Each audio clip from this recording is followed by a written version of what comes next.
Hi, it's Miss Pat here. I'm going to share another story with you.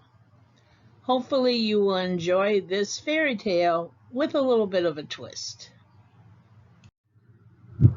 The title of this story is The Paperbag Princess by Robert Munsch. Art by Michael Marchenko. It's celebrating its 40 years in print. Elizabeth was a beautiful princess. She lived in a castle and had expensive princess clothes.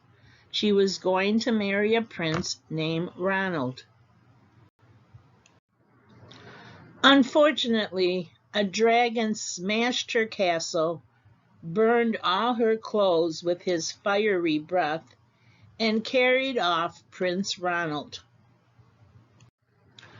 Elizabeth decided to chase the dragon and get Ronald back.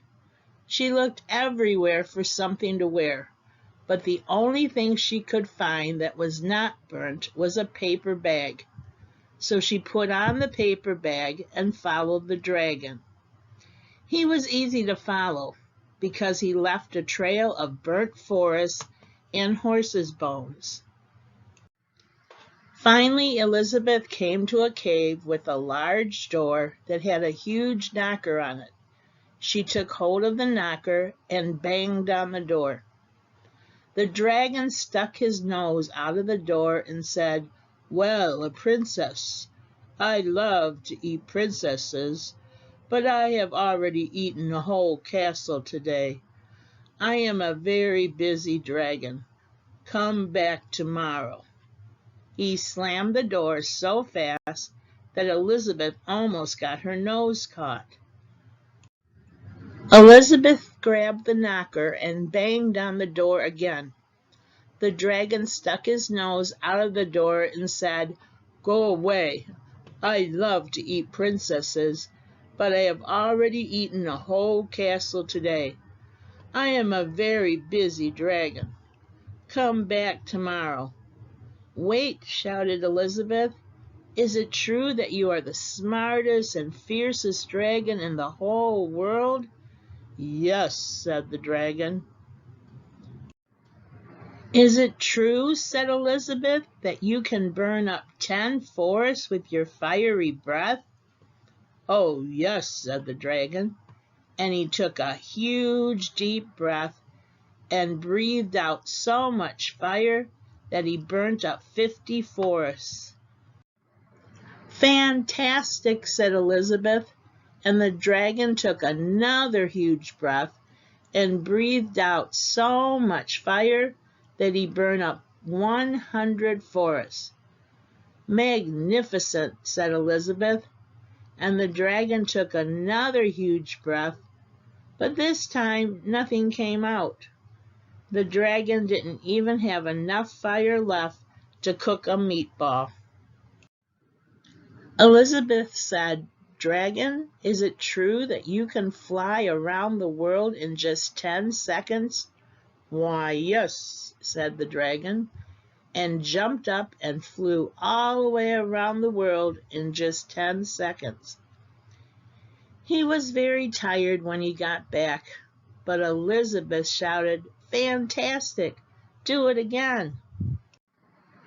So Dragon jumped up and flew around the whole world in just 20 seconds.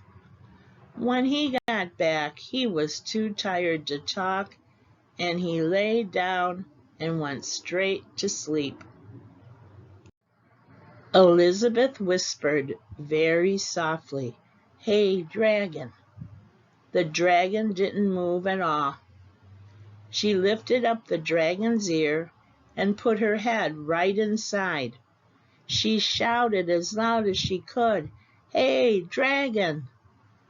The dragon was so tired he didn't even move. Elizabeth walked right over the dragon and opened the door to a cave. There was Prince Ronald.